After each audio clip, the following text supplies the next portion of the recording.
विद्यार्थी मित्रांनो, आपण आरोग्यसेवक भरतीसाठी जे 10वीचं विज्ञानचं पुस्तक आहे भाग 1 त्यामधील गुरुत्वाकर्षण हा पहिला पार्ट आणि त्याच्या पुस्तकात 10वीच्या स्टेट बोर्डच्या पुस्तकात ज्या काही महत्त्वाच्या बाबी असतील, ज्या व्याख्या काही सूत्रे असतील ते आपण या व्हिडिओद्वारे पाहणार आहोत. तरी आपण पाहूयात की काय काय महत्त्वाचं वाटतं ते पाहूयात. तुम्ही नंतर ते काही वाचलं तर तुम्ही वाचू शकता. आता या ठिकाणी दिलेलं आहे गुरुत्वाकर्षण. आता सगळ्यांनाच माहिती आहे गुरुत्वाकर्षणाचा शोध आयझॅक न्यूटन यांनी लावला. त्यांना प्रश्न पडला की सर्व सफरचंद एक सरळ खालीच का पडतात, तिरकी का पडत नाही, समान रेषेत का पडत नाही, असा त्यावरून त्यांनी शोध लावला. आता आपण पुढचं पाहूया.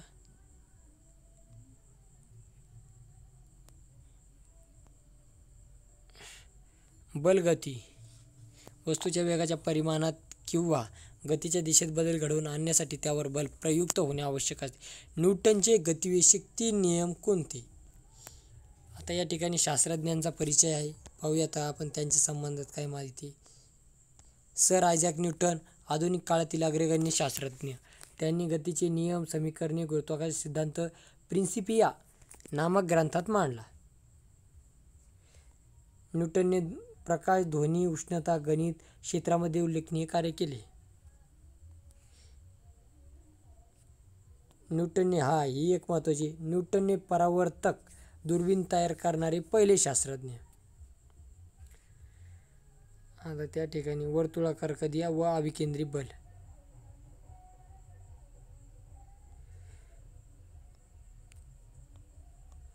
वर्तुळाकार कक्षेत फिरणाऱ्या कोणत्याही वस्तूवर वर्तुळाच्या केंद्राच्या दिशेने बल प्रयुक्त होत असते. या बलास अभिकेंद्री बल म्हणतात. म्हणजेच या बलामुळे वस्तू केंद्राकडे जाण्यास प्रवृत्त होते. आता या ठिकाणी परत आहे पृथ्वीचा नैसर्गिक उपग्रह चंद्र हा विशिष्ट कक्षेत पृथ्वीभोवती परिभ्रमण करतो.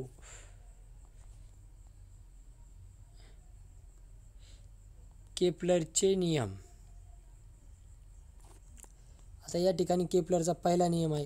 ग्रहाची कक्षा लंबवर्तुळाकार असून सूर्य त्या कक्षेच्या एका नाभीवर असतो. केप्लरचा दुसरा नियम. ग्रहाला सूर्याशी जोडणारी सरळ रेषा ही समान कालावधीत समान क्षेत्रफळ व्यापन करते. आणि या ठिकाणी आता पुढचा आहे केप्लरचा तिसरा नियम. सूर्याची परिक्रमा करणाऱ्या ग्रहाच्या आवर्तकालाचा वर्ग हा ग्रहाच्या सूर्यापासूनच्या सरासरी अंतराच्या घनाला समानुपाती असतो. म्हणजेच ग्रहाचा आवर्तकाल हा टी असेल व सूर्यापासून त्याचे सरासरी अंतर r असेल तर टी वर्ग r घन म्हणजेच टी स्क्वेअर भागिले r घन म्हणजे स्थिर.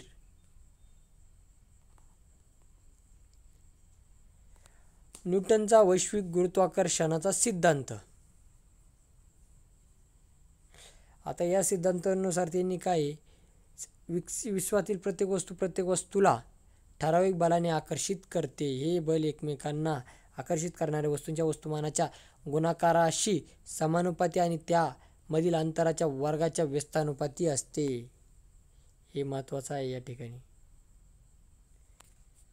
केप्लर. आता योहान्स केप्लर एक जर्मन खगोलशास्त्रज्ञ गणितज्ञ होते. 1600 मध्ये ते प्रागमधील टायको ब्राहे या प्रसिद्ध खगोलशास्त्रज्ञाचे मदतनीस म्हणून कार्य करू लागले. चला पुढचे काही पाहूयात. आता या ठिकाणी महत्त्वाचं आहे जी हा गुरुत्व स्थिरांक असून त्यास वैश्विक गुरुत्व स्थिरांक म्हणतात.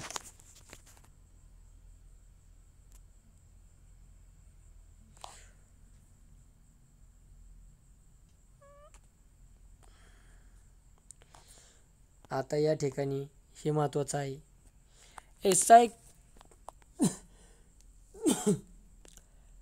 SI एकक प्रणाली जी चे एकक nm वर्ग प्रति kg वर्ग आहे. जी चे मूल्य सर्वप्रथम हेनरी कॅव्हेंडिश या शास्त्रज्ञाने प्रयोग करून मोजले. SI एकक प्रणालीत 6.673 गुणिले 10⁻11 nm वर्ग प्रति kg वर्ग आहे. हे महत्त्वाचं, हे लक्षात ठेवा. एसआय एकक प्रमाणे जीचे मूल्य 2 kg वस्तुमानात असलेल्या एकमेकापासून 1 km अंतरावर असलेल्या वस्तूंमधील गुरुत्वीय बलाच्या मूल्य एवढे असते.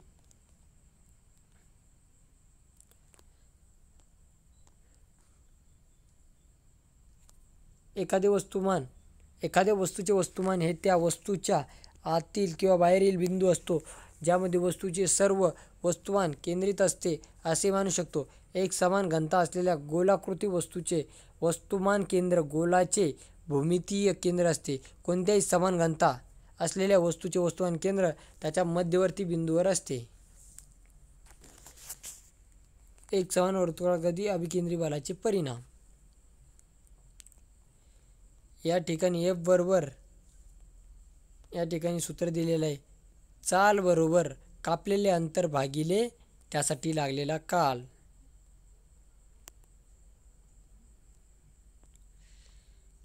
असा हा आपण जो धडा पाहिलेला आहे या ठिकाणी.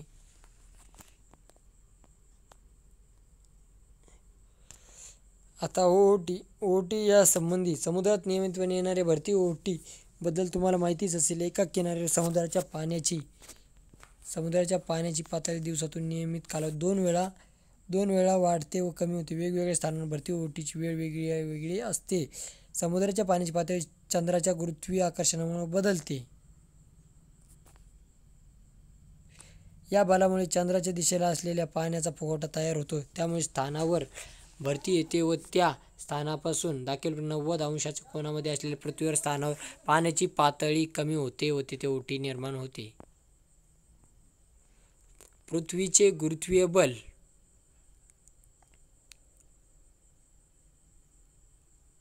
आता पृथ्वीचे गुरुत्वीय बल. पृथ्वी तिच्या जवळील सर्व वस्तू गुरुत्वीय बलाने स्वतःकडे आकर्षित करते. पृथ्वीचे वस्तुमान हे केंद्र तिच्या केंद्रबिंदूत असते म्हणून कोणत्याही वस्तूवरील पृथ्वीचे गुरुत्वीय बल हे पृथ्वीच्या केंद्रकाच्या दिशेने असते. सतत प्रयुक्त होत असलेल्या बलामुळे दगडाचा वेग काही काळाने शून्य होतो व त्याचा बलामुळे दगड खाली पृथ्वीच्या केंद्राकडे येऊ लागतो.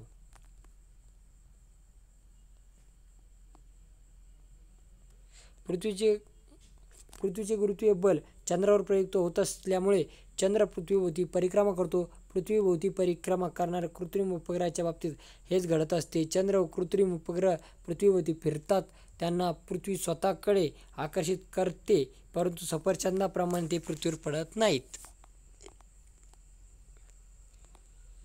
पृथ्वीचे गुरुत्व त्वरण. पृथ्वी तिच्या सर्व वस्तूंवर गुरुत्वीय बल प्रयुक्त करते न्यूटनच्या दुसऱ्या नियमाप्रमाणे. पृथ्वीच्या पृष्ठभागावर जीचे मूल्य. आता या ठिकाणी दिलेलं आहे. हे सूत्र दिलेले आहे, तुम्ही वाचून घेऊ शकता. जीच्या उंचीनुसार बदल NM वर्ग. जीचे मूल्य आता महत्त्वाचे. जीचे मूल्य ध्रुवावर सर्वात जास्त म्हणजे 9.832 s वर्गात. तेथून विषुववृत्तावर जीचे मूल्य सर्वात कमी म्हणजे 9.78 ms प्रति वर्ग होय. उदाहरणार्थ आता या ठिकाणी पृथ्वीची त्रिज्या 6400 km आणि 10 km उंचीवर उडणाऱ्या विमानाचे पृथ्वीच्या केंद्रापासूनचे अंतर 6400 पासून 6410 पर्यंत वाढल्यामुळे जीच्या मूल्यात होणारा बदल नगण्य असतो.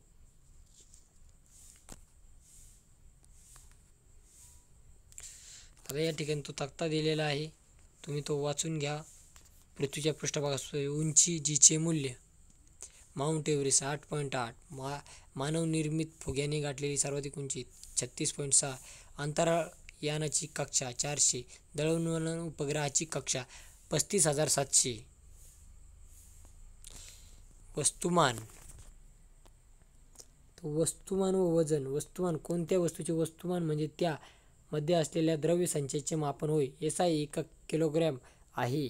वस्तुमानचे SI एकक किलोग्रॅम आहे. न्यूटनच्या पहिल्या नियमानुसार वस्तुमान हे वस्तूच्या जडत्वाचे गुणात्मक माप आहे. वस्तुमान जितके जास्त तितके जडत्वही जास्त. आता या ठिकाणी दुसरा आहे वजन. एखाद्या वस्तूला पृथ्वीच्या गुरुत्वीय बलाने आकर्षित करते त्या बलाला वजन असे म्हणतात. M वस्तुमान असलेल्या वस्तूवरील पृथ्वीचे गुरुत्वीय बल F समीकरण वरून. आता वजन बल असल्याने याचा एकक न्यूटन आहे. तसेच वजन बल हे असल्याने ती एक सदिश राशी आहे. या बलाच्या दिशा पृथ्वीच्या केंद्राकडे असते, जिचे मूल्य सगळीकडे सारखे नसल्यामुळे वस्तूचे वजनही स्थानाप्रमाणे बदलते, पण तिचे वस्तुमान मात्र सर्व स्थानावर एकसमान असते.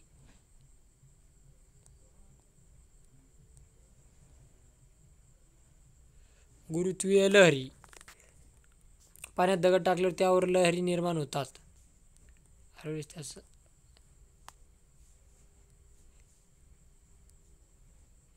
आता गुरुत्वीय लहरींच्या अस्तित्वाची शक्यता आइन्स्टाईनने 1916 मध्ये वर्तवली होती. या लहरी खूप क्षीण असल्याने त्यांना शोधणे खूप कठीण असते. आता LIGO laser interferometric gravitational wave observatory हे प्रमुख आहे. शास्त्रज्ञांनी सन 2016 मध्ये आइन्स्टाईनच्या भाकितानंतर 100 वर्षांनी खगोलीय स्रोतापासून येणाऱ्या गुरुत्वीय लहरींचा शोध लावला. या शोधात भारतीय शास्त्रज्ञांचे लक्षणीय योगदान आहे. मुक्त पतन.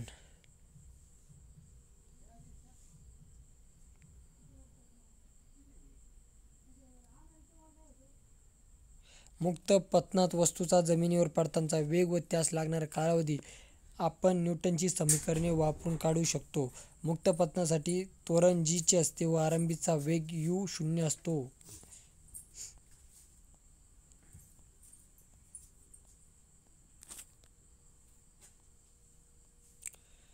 गुरुत्वीय स्थितीज ऊर्जा.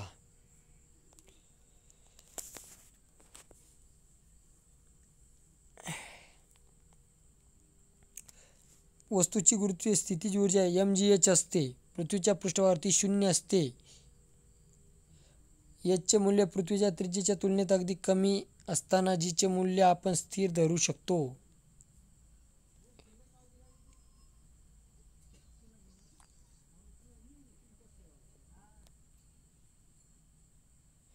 भागिले r प्लस h एवढी घेतली जाते.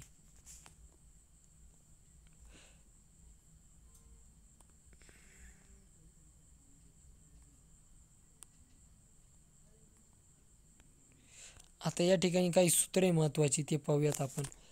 गतीज ऊर्जा 1/2 mv वर्ग, स्थितीज ऊर्जा g m भागिले r आणि एकूण ऊर्जा E गतीज ऊर्जा प्लस स्थितीज ऊर्जा बरोबर 1/2 mv वर्ग.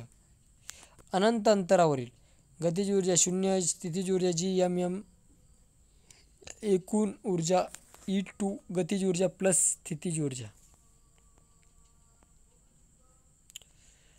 अवकाशातील वजनहीनता. अवकाशयानातील प्रवासी वस्तू तरंगत आहेत असे दिसून येते. कशामुळे? तर अवकाशयान पृथ्वीपासून उंचावर असले तरी तेथे g चे मूल्य 0 असत नाही. अवकाशस्थानावर g चे मूल्य पृथ्वीच्या पृष्ठभागावरील मूल्याच्या तुलनेत 11% कमी असते. त्यामुळे अवकाशयानाची उंची हे वजनहीनतेचे कारण नसते. अशा पद्धतीनं आपण आरोग्य सेवक भरतीसाठी गुरुत्वाकर्षण हा पॉईंट पाहिलेला आहे.